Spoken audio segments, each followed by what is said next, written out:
Telugu film industry అనేది ఒక అందమైన గ్లామర్ ప్రపంచం.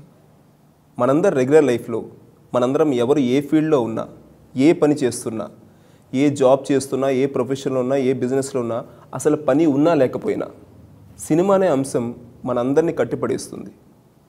ప్రతిరోజు సినిమా చూడకపోయినా కూడా సినిమా గురించి మాట్లాడని రోజు ఉండదు. ఇన్ఫ్యాక్ట్ ఒక కొత్త వ్యక్తిని కలిసినప్పుడు లేదా ఒక వ్యక్తిని తెలుసుకోవాలనుకున్నప్పుడు మీకు ఇష్టమైన హీరో ఎవరు, హీరోయిన్ ఎవరు, మీకు ఇష్టమైన సినిమా ఏది అనే ప్రశ్నలతోనే ఒక కన్వర్జేషన్ మొదలవుతుంది.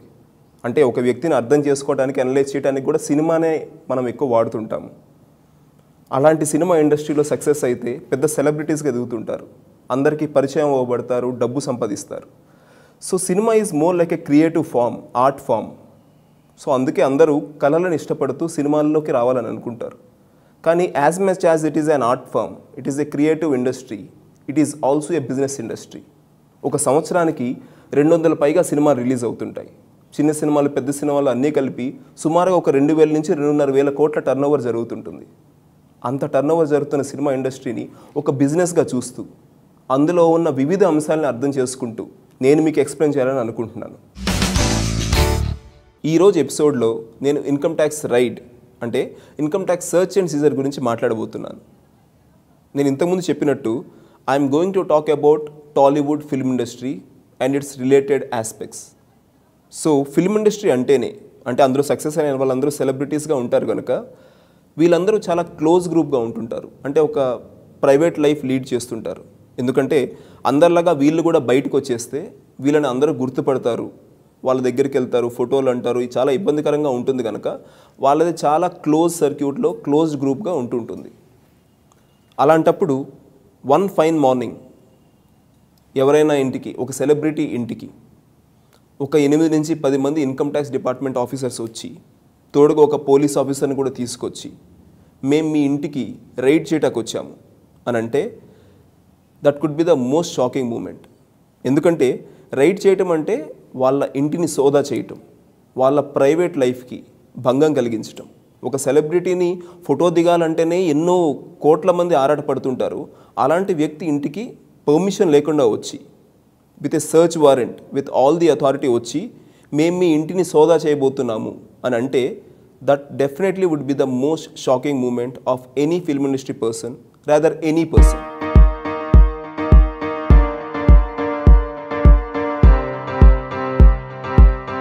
ట్యాక్స్ సర్చ్ జరుగుతున్నప్పుడు, అంటే ట్యాక్స్ ఆఫీసర్స్ మన ఇంటికి వచ్చినప్పుడు ఎస్ఎస్సి డెఫినెట్గా కంగారు పడతారు.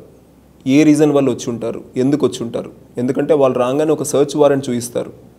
ఆ సర్చ్ వారెంట్లో కేవలం వారెంట్ ఎవరు ఇష్యూ చేశారు అనేది ఉంటుంది, ఎవరు సర్చ్ చేయడానికి వచ్చారు అనేది ఉంటుంది, ఎవరు పేరు మీద ఇష్యూ చేశారో వాళ్ళ అడ్రస్ ఉంటుంది.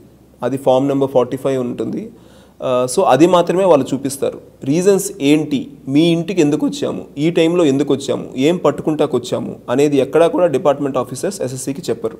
బట్ ఒక ఎస్ఎస్సిగా ఒక బేసిక్ ఇన్ఫర్మేషన్ తెలుసుకోవాలంటే, ఎవరైనా ఒక ఎస్ఎస్సి మీదకి సర్చ్ వారెంట్తో వచ్చారంటే there could be 3 reasons. Number 1, ఇంతకుముందు ఎప్పుడైనా ఈ ఎస్ఎస్సికి ఇన్కమ్ ట్యాక్స్ నోటీస్ కానీ సమ్మన్స్ కానీ ఇష్యూ చేయబడి బుక్స్ ఆఫ్ అకౌంట్స్ ప్రొడ్యూస్ చేయమనో, డాక్యుమెంట్స్ ఇవ్వమనో, ఇన్ఫర్మేషన్ ఇవ్వమనో అలా నోటీస్ ఇచ్చి దానికి ఎస్ఎస్సి రెస్పాండ్ అవ్వకపోతే. రీజన్ నెంబర్ 2, ఒకవేళ అలాంటి నోటీస్ ఇచ్చినా లేదా మళ్ళీ ఇచ్చినా ఈయన ఎలాగో రెస్పాండ్ అవ్వరు అని డిపార్ట్మెంట్ బిలీవ్ చేస్తే. నెంబర్ 3, మోస్ట్ ఇంపార్టెంట్లీ ఎస్ఎస్సి దగ్గర అన్డిస్క్లోజ్డ్ ఇన్కమ్ ఆర్ ప్రాపర్టీ ఉందని డిపార్ట్మెంట్ భావిస్తే, అంటే any part of money, bullion, jewellery or any other valuable article or things పూర్తిగా తన ఇన్కమ్ ట్యాక్స్ డిపార్ట్మెంట్లో ఎస్ఎస్సి డిక్లేర్ చేయకపోతే, ఇలాంటి 3 కారణాల చేత డిపార్ట్మెంట్ సర్చ్ యాక్టివిటీ అనేది టేకప్ చేస్తుంది. మరి ఆ టేకప్ చేసిన యాక్టివిటీస్లో, ఆ రీజన్స్లో స్పెసిఫిక్గా ఎస్ఎస్సి ఇంటికి ఎందుకు వచ్చింది అని డిపార్ట్మెంట్ చెప్పొచ్చు కదా. సర్చ్ వారెంట్లో అది ఎందుకు మెన్షన్ చేయట్లేదు అంటే ఆ రీజన్ తెలిస్తే ఈ యాక్టివిటీ మొత్తం ఇన్ఫ్లుయెన్స్ అవ్వచ్చు. ఏంటనే స్పెసిఫిక్ కారణం తెలిస్తే ఎస్ఎస్సి కూడా అదే కారణంతో మళ్ళీ మాట్లాడతాడు, రిప్లై ఇవ్వడానికి ట్రై చేస్తాడు. కనుక ఆ యాక్టివిటీని సర్చ్ వారెంట్లో మెన్షన్ చేయరు. కానీ సర్చ్ వారెంట్ ఇష్యూ చేసినప్పుడు మాత్రం ఆ రీజన్స్ రికార్డ్ చేసి, డాక్యుమెంట్ చేసి ఆ తర్వాతే సర్చ్ వారెంట్ ఇష్యూ చేస్తారు. So there is a specific reason which is not intimated to the SSC but is still well documented at department level. Most likely commissioner or above will issue the search warrant, so it is well documented at commissioner level.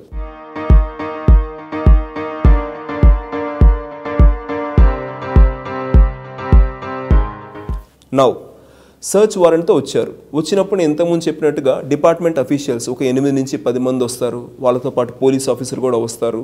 వీళ్ళందరూ ఇంటికి వచ్చినప్పుడు arrest చేయడానికి వచ్చారా అనే ఒక భావన ఏర్పడుతుంది. Income tax search activity take up చేస్తే పోలీసుని తమతో పాటు ఎందుకు తీసుకొస్తారంటే ఎస్ఎస్సి వైపు నుంచి కూడా ఎటువంటి మిస్బిహేవియర్ అండ్ కంప్లీట్ సపోర్ట్ ఉండేటట్లు, మిస్బిహేవియర్ లేకుండా కంప్లీట్గా సపోర్ట్ ఎస్ఎస్సి చేస్తారనే ఉద్దేశంతో, అదేవిధంగా డిపార్ట్మెంట్ ఆఫీసర్స్ కూడా ఈ సర్చ్ యాక్టివిటీ చేస్తున్న ప్రక్రియలో ఎటువంటి మిస్బిహేవియర్ లేకుండా పూర్తిగా ఎస్ఎస్సిని కంఫర్ట్ అయిన సిచ్యువేషన్లో ఉంచుతూ కూడా ఇన్ఫర్మేషన్ తీసుకోవాలి. ఎవరు కూడా లైన్ దాటి మిస్బిహేవ్ చేయకుండా ఉండటానికి, అలాంటి పీస్ మెయింటైన్ చేయడానికి ఈ పోలీస్ ఆఫీసర్ యొక్క రోల్ ఉంటుంది. అంటే ఆయన ఇన్ఫ్యాక్ట్ సర్చ్ యాక్టివిటీలో ఆయన పనేం లేదు కనుక ఆయన మోస్ట్ ఆఫ్ ది టైమ్స్ ఇంటి బయటే ఉంటారు. అంటే సర్చ్ ఇన్కమ్ ట్యాక్స్ ఆఫీసర్స్ చేసుకుంటూ ఉంటే ఆయన ఇంటి బయటే ఉంటారు. సో ఇన్కమ్ ట్యాక్స్ ఆఫీసర్ వచ్చింది అరెస్ట్ చేయడానికి కాదు, ఆ హక్కు కూడా లేదు. ఆయన వచ్చింది కేవలం search activity peace and harmonious మేనర్లో జరుగుతుందో లేదో మానిటర్ చేయడానికి. కానీ ఇన్కమ్ ట్యాక్స్ ఆఫీసర్స్ సర్చ్కి వచ్చారు అని తెలియంగానే జనరల్గా చుట్టుపక్కల ఉన్న వాళ్ళకి, ఒక సొసైటీకి, ఒక లొకాలిటీకి వీళ్ళేదో ట్యాక్స్ ఎగ్గొట్టారు అందుకే ఆఫీసర్స్ వచ్చారు అని ఒక నెగిటివ్ ఒపీనియన్ ఫామ్ అయిపోతుంది. అంటే ఒక ఎస్ఎస్సి యొక్క రిప్యుటేషన్ ఆల్రెడీ డౌన్ అయిపోతుంది. ఇన్ఫ్యాక్ట్ ఫిల్మ్ సెలబ్రిటీ విషయంలో అయితే ఫిల్మ్ వెబ్సైట్స్ కావచ్చు, టీవీ ఛానల్స్ కావచ్చు, అదొక బ్రేకింగ్ న్యూస్లో చెప్తుంటారు వీళ్ళ మీద రైడ్ అయింది, వీళ్ళ మీద income tax department search and seizure చేస్తున్నారని. సో అది కొంచెం ఇబ్బందికరమైన అంశమే. ఎందుకంటే సర్చ్ కంప్లీట్ అయ్యాక ఏమన్నా దొరికాయో లేదో అది డిపార్ట్మెంట్కి మాత్రమే తెలుస్తుంది. కానీ ఈ సెర్చ్ జరుగుతున్న ప్రక్రియలో చుట్టుపక్కల వాళ్ళందరికీ తెలిసి అదొక న్యూస్లా ఫామ్ అయ్యేసరికి ఎస్ఎస్సి ఆర్ సెలబ్రిటీ యొక్క రెప్యుటేషన్ డెఫినెట్గా కొంత డ్యామేజ్ అయ్యే అవకాశం ఉంది.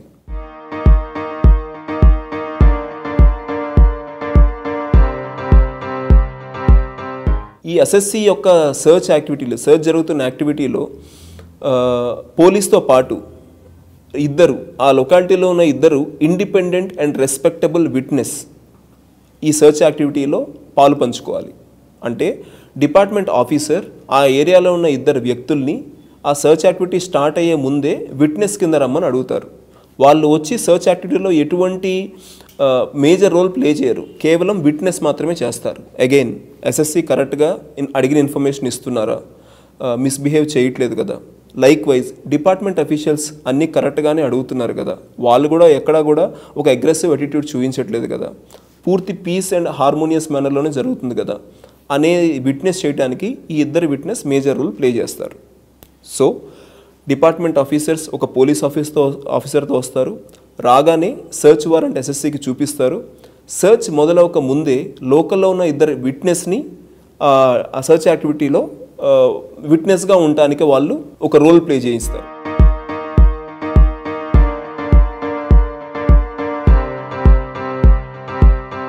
ఇప్పుడు ఎస్ఎస్సికి సెర్చ్ మొదలవుతుంది అన్న టైంలో ఎలాగో ఆయనకి రీజన్స్ చెప్పట్లేదు, సెర్చ్ వారెంట్ చూపిస్తున్నారు. మరి ఎస్ఎస్సి ఏం చేయాలి అంటే ఆ సెర్చ్ వారెంట్ చూసుకుని దాంట్లో అన్ని డీటెయిల్స్ కరెక్ట్గా ఉండేదో చెక్ చేసుకుని దాని మీద సంతకం పెట్టి సెర్చ్ యాక్టివిటీ స్టార్ట్ చేయమని చెప్పాలి. సో సెర్చ్ యాక్టివిటీ స్టార్ట్ అవ్వగానే పోలీస్ ఆఫీసర్ బయట ఉంటారు, ఇద్దరు విట్నెస్ సెర్చ్ యాక్టివిటీ విట్నెస్ చేస్తూ ఉంటారు. ఇప్పుడు డిపార్ట్మెంట్ ఆఫీసర్స్ అడిగిన ప్రతి ఇన్ఫర్మేషన్ కూడా ఎస్ఎస్సి ఇవ్వాలి. మరి వాళ్ళు సెర్చ్ యాక్టివిటీ మొదలు చేస్తున్నప్పుడు ఎస్ఎస్సి కూడా వాళ్ళ అందరూ ఇన్కమ్ ట్యాక్స్ ఆఫీసర్సేనా అనే వాళ్ళ ఐడెంటిటీ కార్డ్ చెక్ చేసుకోవాలి. వాళ్ళని కూడా పర్సనల్గా చెక్ చేయాలి. అంటే వాళ్ళు వచ్చేటప్పుడు ఎలా వచ్చారో వెళ్ళేటప్పుడు అలాగే వెళ్ళాలి కనుక వాళ్ళని కూడా పర్సనల్గా చెక్ చేయాలి. అదేవిధంగా ఉమెన్ ఉంటే, లేడీస్ ఉంటే ఈ లేడీస్ని చెక్ చేసేటప్పుడు లేడీ ఆఫీసర్స్ మాత్రమే ఉండాలి. ఇంట్లో చిన్నపిల్లలు ఉంటే ఆర్ స్కూల్కి వెళ్ళే పిల్లలు ఉంటే వాళ్ళని స్కూల్కి వెళ్ళనివ్వాలి. అలాగే ఇంట్లో ఏదైనా మెడికల్ రిక్వైర్మెంట్ ఉంటే ఒక డాక్టర్ అవసరమైతే డాక్టర్ని అలౌ చేయాలి. ఈ మొత్తం సెర్చ్ ప్రాసెస్లో ఇంట్లో ఉన్న వాళ్ళని బయటికి వెళ్ళనివ్వరు, బయట ఉన్న వాళ్ళని లోన్కి రానివ్వరు, ఈ కమ్యూనికేషన్ ఛానల్ అంతా కట్ చేస్తారు.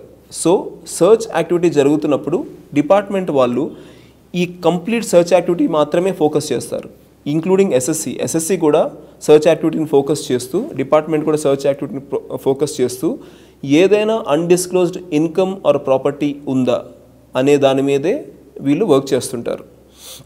అటువంటప్పుడు బయట వాళ్ళు లోపలికి రావటం, లోపల వాళ్ళు బయటికి వెళ్ళటం, కొన్ని కమ్యూనికేషన్ ఛానల్స్, అంటే ఇదంతా కూడా ఈ సర్చ్ యాక్టివిటీని ఇన్ఫ్లుయెన్స్ చేసే విధంగా ఉంటుంది కనుక, అంటే ఎవరికైనా ఫోన్ చేసి ఏదైనా ఇన్ఫ్లుయెన్స్ చేసే విధంగా బిహేవ్ చేయొచ్చు కనుక ఈ కమ్యూనికేషన్ ఛానల్ అంతా కూడా కట్ చేస్తారు.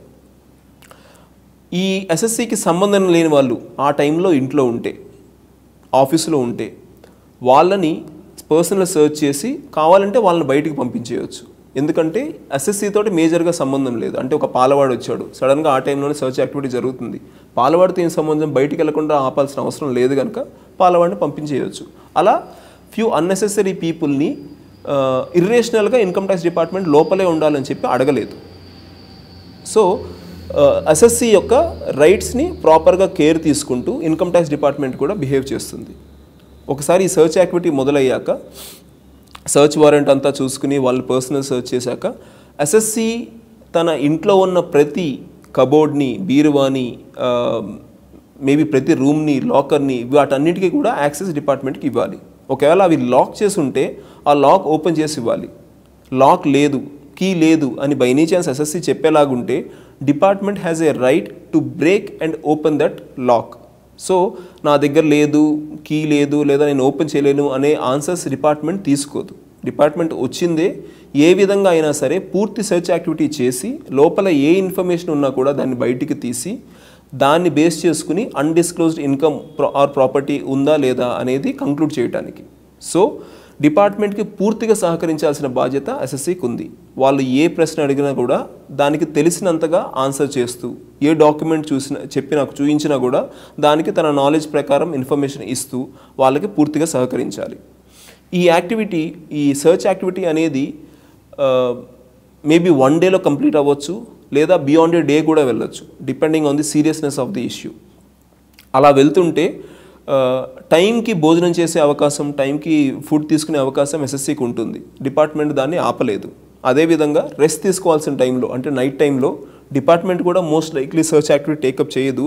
బట్ వాళ్ళ సీరియస్నెస్ వల్ల సర్చ్ యాక్టివిటీ టేకప్ చేస్తున్నా, ఇంకా సర్చ్ చేస్తున్నా కూడా ఎస్ఎస్సికి రెస్ట్ తీసుకునే అవకాశం ఇవ్వాలి. ఆ విధంగా ఈ సర్చ్ యాక్టివిటీ అంతా కంక్లూడ్ అవుతుంటే ఇందులో ఒక చిన్న ఇబ్బందికరంది ఏంటంటే, ఎవరైతే ఇద్దరు విట్నెస్ వచ్చి ఉంటారో వాళ్ళు కూడా సర్చ్ యాక్టివిటీ కంప్లీట్ అయ్యేంత వరకు విట్నెస్ చేస్తూనే ఉండాలి. అంటే maybe 2nd day 3rd day extend అయినా కూడా ఆ ఇద్దరు విట్నెస్ ఆ 2nd డే 3rd డే కూడా సర్చ్ యాక్టివిటీని విట్నెస్ చేయాలి.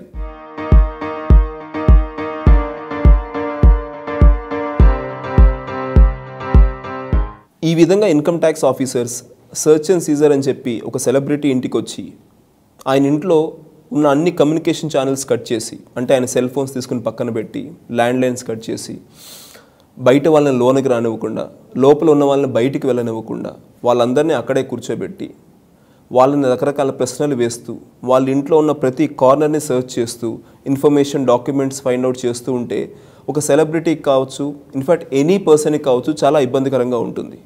మరి ఈ డిపార్ట్మెంట్కి, ఇన్కమ్ ట్యాక్స్ డిపార్ట్మెంట్కి ఆ హక్కు ఉందా అంటే ఇండియన్ కాన్స్టిట్యూషన్ ద్వారా or rather various supreme court judgements ద్వారా వాళ్ళకి ఆ హక్కు ఉంది. ఎందుకంటే వాళ్ళు అవన్నీ చేసేది ఇన్కమ్ ట్యాక్స్ ఎవేజన్ జరిగింది అనే అనుమానంతో. ఒకవేళ వీళ్ళ నుంచి ఇన్కమ్ ట్యాక్స్ కట్టించగలిగితే అది ఒక కంట్రీ ఎకనామీకి హెల్ప్ అవుతుంది కనుక వాళ్ళకి ఈ అధికారం అంతా కూడా ఇండియన్ కాన్స్టిట్యూషన్ ఇచ్చింది. అందువల్ల ఇన్కమ్ ట్యాక్స్ యాక్ట్ కూడా సర్చ్ అండ్ సీజర్ అనేది సెపరేట్ ప్రొవిజన్స్ ఏర్పరిచి ఇవన్నీ చేసే విధంగా దానికి కొన్ని ప్రొవిజన్స్ ప్రొవైడ్ చేసిబడి ఉంది.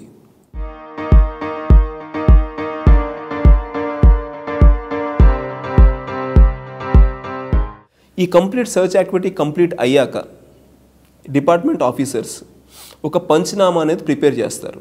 అందులో ఏమేమి ఉంటాయంటే, ఇక్కడ మేము ఏమేమి వెతికాము, మాకు ఏమేమి దొరికాయి. It need not always be documents. Sometimes it could be cash, sometimes it could be jewellery, sometimes it could be few asset documents or few other valuable articles or things. అలా రకరకాల వస్తువులు, డబ్బు, నగదు లేదా డాక్యుమెంట్స్ లేదా కొన్ని information కూడా దొరుకుండొచ్చు. అవి ఏంటి అనేది కంప్లీట్గా ఒక లిస్ట్ తయారు చేసి ఆ లిస్ట్తో పాటు ఎస్ఎస్సి యొక్క స్టేట్మెంట్, ఇది నార్మల్ స్టేట్మెంట్ కాదు, స్టేట్మెంట్ ఆన్ ఓత్, అంటే నేను ఏదైతే చెప్పానో పూర్తి నిబద్ధతతోటి పూర్తి ఆనెస్టీతో చెప్పాను అని ఎస్ఎస్సి ఒక ఉద్దేశం. స్టేట్మెంట్ ఆన్ ఓత్ అంటే అది కూడా తీసుకుని, ఇన్ఫ్యాక్ట్ ఈ స్టేట్మెంట్ ఆఫ్ ఓత్ రేపు ఎప్పుడన్నా అవసరమైతే కోర్టులో ఎవిడెన్స్గా కూడా ప్రొడ్యూస్ చేయొచ్చు, అంత ఇంపార్టెన్స్ ఉంటుంది దానికి. సో ఆ లిస్ట్ ఆఫ్ ఇన్వెంటరీ ఎస్ఎస్సి యొక్క స్టేట్మెంట్ రికార్డ్ చేసుకుని దాన్ని ఒక ఇన్కమ్ ట్యాక్స్ ఆఫీసర్గా సంతకం పెడుతూ ఎస్ఎస్సిగా ఆయన సంతకం తీసుకుంటూ, ఎవరైతే ఇద్దరు విట్నెస్ ఉన్నారో వాళ్ళిద్దరు సంతకం కూడా తీసుకుంటూ ఆ సర్చ్ యాక్టివిటీని కంక్లూడ్ చేస్తారు. సో సర్చ్ యాక్టివిటీ మొదలయ్యేది సర్చ్ వారెంట్తో పాటు పూర్తిగా సర్చ్ చేస్తూ డాక్యుమెంట్స్, ఇన్ఫర్మేషన్, రకరకాల అసెట్స్ ఇవన్నీ చూసుకుంటూ ఫైనల్గా సర్చ్ యాక్టివిటీ కంక్లూడ్ అవుతుంది.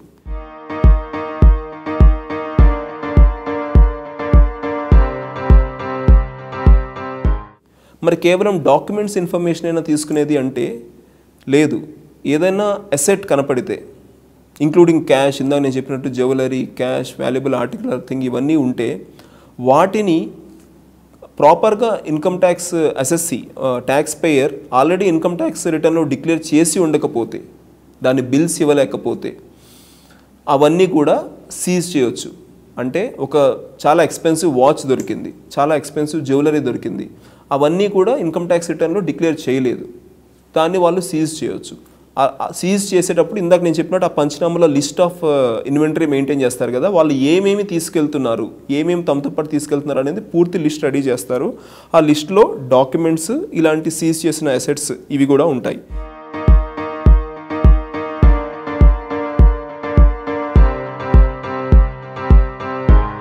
సో ఈ మొత్తం సర్చ్ యాక్టివిటీలో డిపార్ట్మెంట్ ఎక్స్పెక్ట్ చేసేది ఏంటి? ఓకే, డిపార్ట్మెంట్ వస్తుంది, ఎస్ఎస్సి వాళ్ళకి సపోర్ట్ ఇస్తూ సహకరిస్తూ సర్చ్ చేసుకోమంటారు. ఎస్ఎస్సి ఏ కాన్ఫిడెన్స్తో ఉండాలి, నా దగ్గర ఏమీ దొరకవు, నేను ప్రాపర్ ట్యాక్స్ పేయర్ని, మీరు కావాలంటే పూర్తిగా వెతుక్కోండి అనే మైండ్ సెట్లో ఎస్ఎస్సి ఉంటారు. డిపార్ట్మెంట్ యొక్క మైండ్ సెట్ ఏంటి? మాకు ఏదో ఇన్ఫర్మేషన్ ఉంది, అది మీకు చెప్పలేము, కానీ మేము వెతికి దాన్ని పట్టుకుంటాము అనే ఉద్దేశంలో డిపార్ట్మెంట్ ఉంటుంది. సో డిపార్ట్మెంట్ వెతికి పట్టుకోవాలనుకునే దాన్ని ఇన్కమ్ ట్యాక్స్ భాషలో ఏమంటామంటే ఇన్క్రిమినేటింగ్ మెటీరియల్ అంటాము. ఇన్క్రిమినేటింగ్ మెటీరియల్ అంటే ఏదైతే అన్డిస్క్లోజ్డ్ ఇన్కమ్ ఆర్ ప్రాపర్టీ అంటున్నామో దానికి సంబంధించిన ఏ ఇన్ఫర్మేషన్ ఉన్నా కూడా దాన్ని incriminating material. But otherwise income tax దగ్గర ఒక బ్యాంక్ స్టేట్మెంట్ ఉంది, ఆ బ్యాంక్ స్టేట్మెంట్లో ఉన్న బ్యాలెన్స్ ప్రకారం income tax assessee already income tax రిటర్న్లో డిక్లేర్ చేశారు. ఆ బ్యాంక్ స్టేట్మెంట్ వల్ల ఎటువంటి ఉపయోగం లేదు.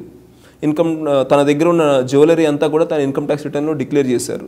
దానివల్ల కూడా అంటే దాన్ని చూడటం వల్ల, దాన్ని ఇన్కమ్ ట్యాక్స్ ఆఫీసర్ పట్టుకోవటం వల్ల ఎటువంటి ఉపయోగం కూడా లేదు. సో ఏవైతే ఇన్కమ్ ట్యాక్స్ రిటర్న్లో డిక్లేర్ చేయలేదో అటువంటి వాటిని పట్టుకుంటే మాత్రమే ఇన్కమ్ ట్యాక్స్ ఆఫీసర్కి తన పని చేయడానికి, సర్చ్ చేయడానికి వచ్చినందుకు ఒక ప్రతిఫలం దొరికినట్టు, అంటే ultimately he is able to meet his objective.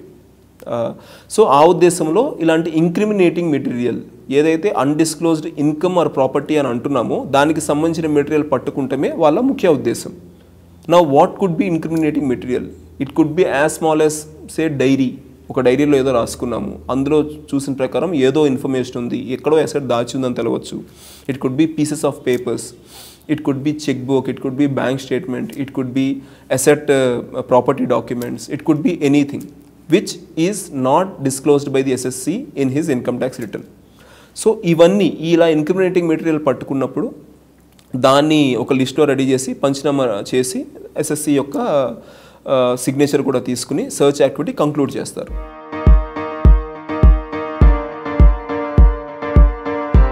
A business అయినా, ఏ ప్రొఫెషన్ అయినా ఒక ఓనర్కి, ఆ బిజినెస్ ఓనర్కి దాని మీద, ఆ నెంబర్స్ మీద ఎంత గ్రిప్ ఉంటుందో, బిజినెస్ మీద ఎంత గ్రిప్ ఉంటుందో ఆల్మోస్ట్ అంతే గ్రిప్ వాళ్ళ ఆడిటర్కి కూడా, ఆ బిజినెస్ యొక్క ఆడిటర్కి లేదా ఆ పర్సన్ యొక్క ఆడిటర్కి కూడా ఉంటుంది. అంటే ఒక సిఏ ప్రతి బిజినెస్లో చాలా ఇంపార్టెంట్ రోల్ ప్లే చేస్తారు. ఆ విధంగా ఫిలిం ఇండస్ట్రీలో ఉన్న సెలబ్రిటీస్కి మోస్ట్ లైక్లీ వాళ్ళు ఎక్కువ క్రియేటివ్ జోన్లో ఉంటారు కనుక వాళ్ళ మైండ్ అంతా కూడా ఈ నెంబర్స్ మీద, ఫైనాన్సెస్ మీద, ట్యాక్సెస్ మీద ఎక్కువ ఉండదు. సో ఎక్కువ వాళ్ళ ఆడిటర్ మీద డిపెండ్ అవుతూ ఉంటారు.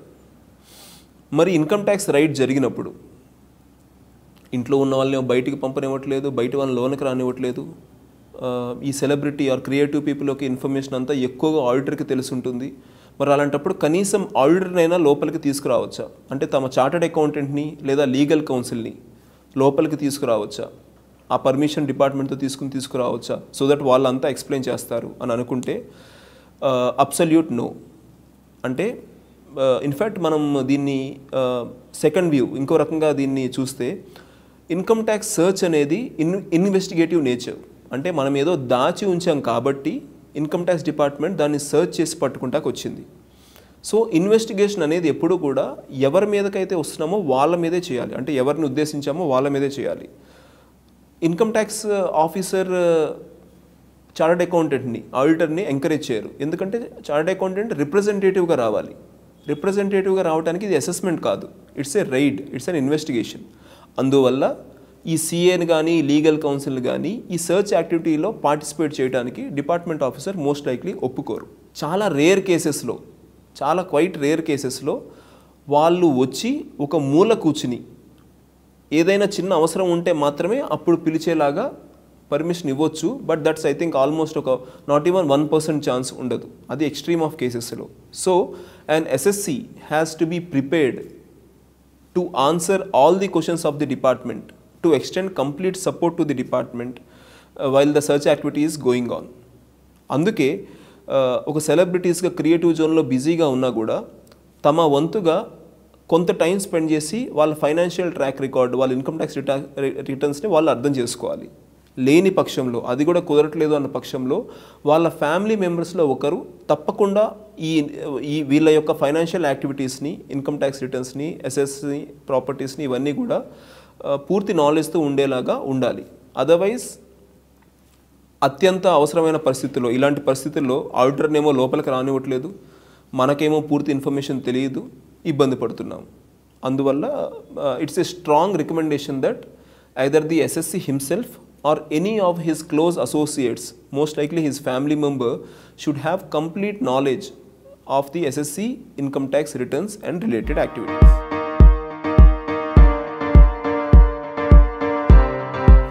So family members అన్నప్పుడు obviously ఇంట్లోకి వస్తే సెలబ్రిటీయో ఎస్ఎస్సియో తను ఒక్కరే ఉండరు, తనతో పాటు ఫ్యామిలీ మెంబర్స్ కూడా ఉంటారు. మరి ఈ ఫ్యామిలీ మెంబర్స్ని కూడా సర్చ్ చేస్తారా?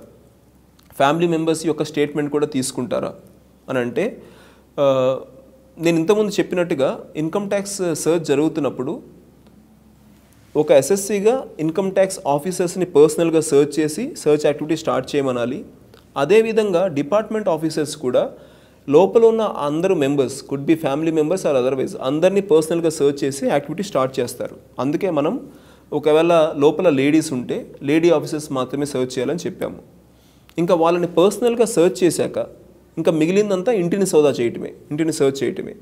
So family members are definitely searched. In fact any person inside the house is definitely searched. Number 2, మరి వాళ్ళ స్టేట్మెంట్ తీసుకుంటారా? నేను చెప్పినట్టు పంచనామాలో వాళ్ళ స్టేట్మెంట్ తీసుకుంటారా అంటే, unless they find some incriminating material which is in the name of that family member, వాళ్ళ statement తీసుకోవాల్సిన అవసరం లేదు. ఒకవేళ ఆ ఇంట్లో సోదా చేసినప్పుడు ఏదన్నా కొన్ని డాక్యుమెంట్స్, ఇన్ఫర్మేషన్, డైరీస్ వీటన్నిటిని బేస్ చేసుకుని ఈ ఫ్యామిలీ మెంబర్ కూడా అన్డిస్క్లోజ్డ్ ఇన్కమ్ ఆర్ ప్రాపర్టీ ఉంది అని వాళ్ళు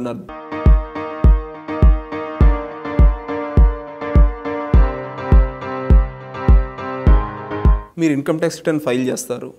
ఫైల్ చేయటం వల్ల మీ ఇన్ఫర్మేషన్ డిపార్ట్మెంట్కి తెలుస్తుంది. లేదా మీ పేరు మీద ఎవరైనా టీడీఎస్ డిడక్ట్ చేశారు, దానివల్ల ఇన్కమ్ ట్యాక్స్ డిపార్ట్మెంట్కి మీరు ఎంత సంపాదించి ఉంటారు అనే ఒక అవగాహన వచ్చి ఉంటుంది. మీరు రిటర్న్ ఫైల్ చేస్తేనే పూర్తి అవగాహన వస్తుంది. బట్ ఎనీవే, కానీ కొన్నిసార్లు మీరు రిటర్న్ ఫైల్ చేయకపోయినా, లేదా మీరు ఫైల్ చేసిన ఇన్కమ్ ట్యాక్స్ రిటర్న్లో ఏదైనా మిస్ అయినా, మీరు పూర్తి ఇన్ఫర్మేషన్ ఇవ్వకపోయినా, మీకు సంబంధించిన ఇన్ఫర్మేషన్ ఇన్కమ్ ట్యాక్స్ డిపార్ట్మెంట్కి ఆల్రెడీ రీచ్ అయి ఉంటుంది, మీ ద్వారా కాకుండా వేరే వాళ్ళ ద్వారా. అవి ఎలాంటి సందర్భాల్లో అంటే, మీ బ్యాంక్ అకౌంట్లో 10 లక్షలు ఆర్ మోర్ క్యాష్ డిపాజిట్స్ జరిగితే, అది ఒకేసారి అయి ఉండొచ్చు, మల్టిపుల్ టైమ్స్ అయి ఉండొచ్చు. అంటే ఒకసారి 2 లక్షలు వేసాము, ఒకసారి 3 లక్షలు వేసాము, ఒకసారి 1,13,000 వేసాము, ఒకసారి 20,000 వేసాము, అట్లా ఏదైనా ఒక సంవత్సరం మొత్తంలో ఏప్రిల్ నుంచి మార్చి వరకు మీ అకౌంట్లో జరిగిన క్యాష్ డిపాజిట్స్ అన్నీ కలిపితే అది 10 లక్షలు దాటితే మీ బ్యాంకర్ ఆటోమేటిక్గా మీ బ్యాంక్ అకౌంట్ యొక్క ఇన్ఫర్మేషన్ని మీ ఇన్కమ్ ట్యాక్స్ డిపార్ట్మెంట్ ఆ పర్టికులర్ జ్యూరిస్డిక్షన్కి పంపించేస్తారు. నెక్స్ట్, మీ కరెంట్ అకౌంట్లో 50 లక్షల వరకు క్యాష్ డిపాజిట్స్ జరిగినా, క్యాష్ విత్డ్రాల్స్ జరిగినా మీ ఇన్ఫర్మేషన్ పంపించబడుతుంది.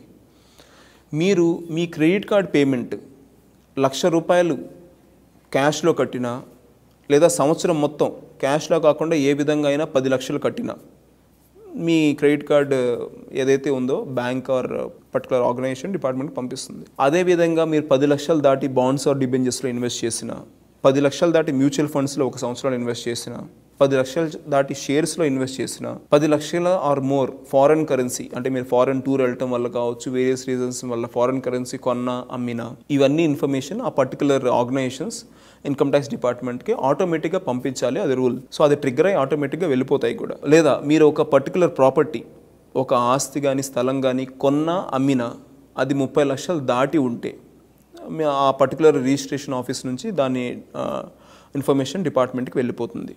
లేదా క్యాష్ పేమెంట్స్, క్యాష్ రిసీట్స్ 2 లక్షలు దాటి ఉండకూడదు.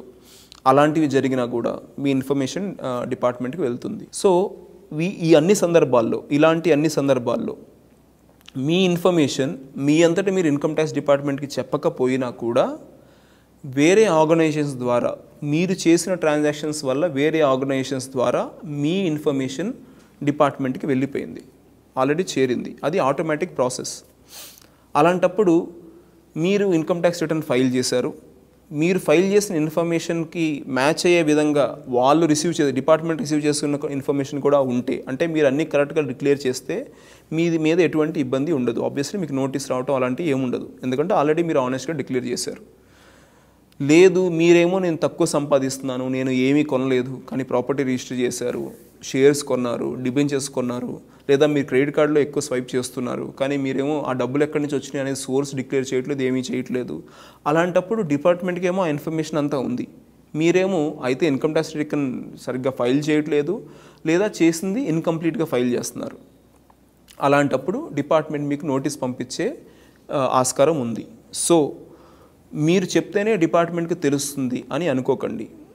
దీన్ని యాన్యువల్ ఇన్ఫర్మేషన్ రిపోర్ట్ అంటారు. నేను చెప్పిన వేరియస్ ఆర్గనైజేషన్స్ మీకు సంబంధించిన డేటాని మీకు తెలియకుండానే, మీ పర్మిషన్ లేకుండానే ఇన్కమ్ ట్యాక్స్ డిపార్ట్మెంట్కి ఇచ్చేస్తుంటాయి. కనుక మీరు చాలా కేర్ఫుల్గా ఉండండి. అట్లీస్ట్ నాకు చాలామంది నేను ఒక అసిస్టెంట్ డైరెక్టర్ని, నా బ్యాంక్లో పెద్ద ట్రాన్సాక్షన్స్ ఏమి ఉండవు, ఎవరో నా బ్యాంక్ వాడుకుంటా అంటారు, క్యాష్ డిపాజిట్ చేస్తున్నారు, మళ్ళీ తీసుకుంటున్నారు, నాకు నష్టం ఏముందండి, ఏం లేదు కదా, ఫ్రెండే కదా హెల్ప్ చేస్తున్నా అంటారు. కానీ ఇమీడియట్గా మీకు నోటీస్ రాకపోవచ్చు, ఎందుకంటే మీ అకౌంట్లో క్యాష్ డిపాజిట్ జరిగాయి, అది 10 లక్షలు దాటి జరిగాయి అంటే మీరు డిపార్ట్మెంట్ నోటీస్లో ఉన్నారు.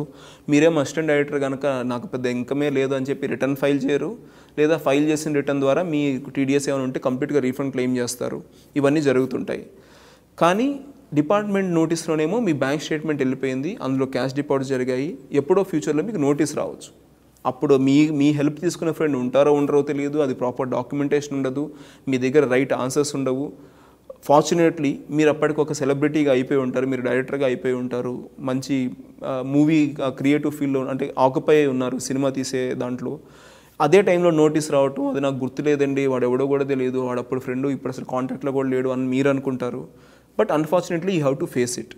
సో కనీసం ఈ వీడియో ద్వారా అయినా సరే మీది కాని ట్రాన్సాక్షన్ని మీరు ఎంటర్టైన్ చేయకండి.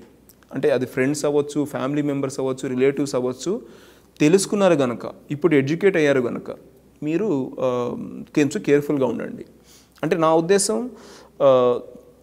ఫిల్మ్ ఇండస్ట్రీలో సక్సెస్ అయితే సెలబ్రిటీస్ 100%, అంటే వాళ్ళు బయటకు ఎక్కడ వెళ్ళినా చాలా ఆదరణ ఉంటుంది, వాళ్ళతో చాలామంది ఫోటోలు దిగుతుంటారు, సెల్ఫీలు దిగుతుంటారు, ఆటోగ్రాఫ్స్ తీసుకుంటుంటారు, ఎంత ఎక్కడా లేని అటెన్షన్ వస్తుంటుంది. సో చాలా గౌరవం పొందుతుంటారు. కానీ ఒక సక్సెస్ఫుల్ పర్సన్ అంటే ఐ థింక్ కేవలం కొన్ని వాటిలో వాళ్ళు చేస్తున్న కొన్ని యాక్టివిటీస్లో సక్సెస్ అవటం అని కాకుండా ఓవరాల్గా సక్సెస్ అవ్వాలనేది నేను కోరుకుంటున్నాను. అంటే మీరు సక్సెస్ అవటంకి మీరు ఫైనాన్షియల్గా సక్సెస్ అవటం కూడా హెల్ప్ అయింది. ఓన్లీ పేరు తెచ్చుకుని డబ్బు సంపాదించకపోతే మీ సక్సెస్ని కూడా మీరు ఎంజాయ్ చేయలేరు. పేరు డబ్బు రెండూ సంపాదించినప్పుడు పేరుకి ఎంతైతే మీరు ఆ అటెన్షన్ ఎంజాయ్ చేస్తారో, ఆ మన్ననలు పొందుతూ హ్యాపీగా ఉంటారో, మీకు వచ్చిన డబ్బును కూడా అంతే విధంగా గౌరవించి దానికి అప్లై అయ్యే కంప్లైన్సెస్ అన్నీ కూడా మీరు జాగ్రత్తగా ఫాలో అవ్వాలనేది నేను కోరుకుంటున్నాను. దానికి నాలాంటి చాలామంది ప్రొఫెషనల్ సర్వీసెస్ ప్రొవైడ్ చేస్తుంటారు, వాళ్ళ హెల్ప్ తీసుకోండి. అంతేగాని వచ్చినప్పుడు చూసుకుంటే చాలామంది ఉన్నారు, నేను సెలబ్రిటీ, నాకు ఎక్కడికి వెళ్ళినా గౌరవం ఉంటుంది. ఇన్ఫ్యాక్ట్ మొన్న ఎక్కడో వెళ్తే అక్కడ ఇన్కమ్ ట్యాక్స్ డిపార్ట్మెంట్ వాళ్ళు కూడా నాతో ఫోటో దిగారు, ఇష్యూ వస్తే వాళ్ళు చూసుకుంటారు. నేను ఎక్కడికి వెళ్తే జిఎస్టీ డిపార్ట్మెంట్ వాళ్ళు కూడా ఫోటోలు తీసుకున్నారు, లేదా జిఎస్టీ డిపార్ట్మెంట్ వాళ్ళే నన్ను ఒక ఈవెంట్కి రమ్మన్నారు. ఇవన్నీ జరుగుతుంటాయి. కానీ నోటీస్ వచ్చినప్పుడు మాత్రం మీరు సెలబ్రిటీ అన్నట్లు మీకు విడిగా ట్రీట్మెంట్ అనేది ఏమీ ఇవ్వబడదు. అందుకని నేను చెప్పిన వాటిలోంచి గ్రహించి కావచ్చు, మీ అంతటా మీరు తెలుసుకుని కావచ్చు, లేదా మీ ఫైనాన్షియల్స్ చూసే కన్సల్టెంట్ ఆర్ ఆడిటర్ ద్వారా కావచ్చు, మీరు ఇవన్నీ ప్రాపర్గా ఫాలో అవ్వండి. మోస్ట్ ఇంపార్టెంట్లీ నేను ఏదైనా టిప్స్గా ఇవ్వాలనుకుంటే, ఇర్రెస్పెక్టివ్ ఆఫ్ యువర్ సక్సెస్, అంటే మీరు కెరీర్ బిగినింగ్లో ఉన్న క్వైట్ ఒక సక్సెస్ఫుల్ స్టార్గా ఉన్నా కూడా, ఏ క్రాఫ్ట్లో అయినా సరే, మీరు బిగినింగ్ నుంచి కూడా కనీసం సంవత్సరానికి ఒకసారి మీరు ఇన్కమ్ ట్యాక్స్ ఫైల్ చేసేటప్పుడు మీ ఆడిటర్తో క్వాలిటీ టైం స్పెండ్ చేయండి. అండ్ మోస్ట్ ఇంపార్టెంట్లీ మీరు ఇన్కమ్ ట్యాక్స్ రిటర్న్ అంటూ వెయ్యండి. నేను ఈసారి ఏం లేదు సార్, పెద్ద ఏం సంపాదించలేదు, అందుకని ఏమి అవసరం లేదు, నాకున్న ఇన్కమ్కి రిటర్న్ ఏంటి అసలు, నాకే టీడీఎస్. చాలామంది అన్ఫార్చునేట్లీ టీడీఎస్ డిడక్ట్ చేసింది కూడా రీఫండ్ తెచ్చుకోరు. అంటే వాళ్ళకున్న అన్ఫార్చునేట్లీ లో నాలెడ్జ్లో, ఫైనాన్స్కి సంబంధించిన లో నాలెడ్జ్లో మీకు 20,000 ఇచ్చేటప్పుడు 2,000 డిడక్ట్ చేసి ఇస్తున్న అంశం కూడా మీకు తెలియక, నా సంపాదనకి నేను ఇన్కమ్ ట్యాక్స్ రిటర్న్ ఎందుకు అని ఇగ్నోర్ చేస్తే, ఆ డబ్బులు ఎవరు తిన్నవి కూడా కాదు, అవి వెళ్ళి డిపార్ట్మెంట్ పేరు మీద ఉన్నాయి, మీరేమో రిటర్న్ ఫైల్ చేసుకోవట్లేదు, అందుకని మీకు వెనక్కి రావట్లేదు. పోనీ ట్యాక్స్ కింద అడ్జస్ట్ చేశారా అంటే అది కూడా లేదు. సో మీరు రేపు ఫ్యూచర్లో సడన్గా ఏదైనా లోన్ తీసుకెళ్లాలన్నా కూడా మీకు ఆ 20,000 మీ పేరు మీద కట్టిన ట్యాక్స్ మీకు హెల్ప్ అవ్వట్లేదు. ఈ విధంగా జరుగుతున్నాయి. సో మ్యాండేటరీగా మీరు సీరియస్గా ఫిల్మ్ ఇండస్ట్రీకి వచ్చి సెలబ్రిటీగా ఎదుగుదాము, ఆ కాన్ఫిడెన్స్ వేరియస్ క్రాఫ్ట్స్లో ఉన్న వాళ్ళకి ఉంటుంది కనుక, ఎదిగినప్పుడు నేను అప్పుడు అంతా స్ట్రీమ్లైన్ అయిపోతాను, అప్పుడు ఫైనాన్సెస్ చూసుకుంటాము అని కాకుండా,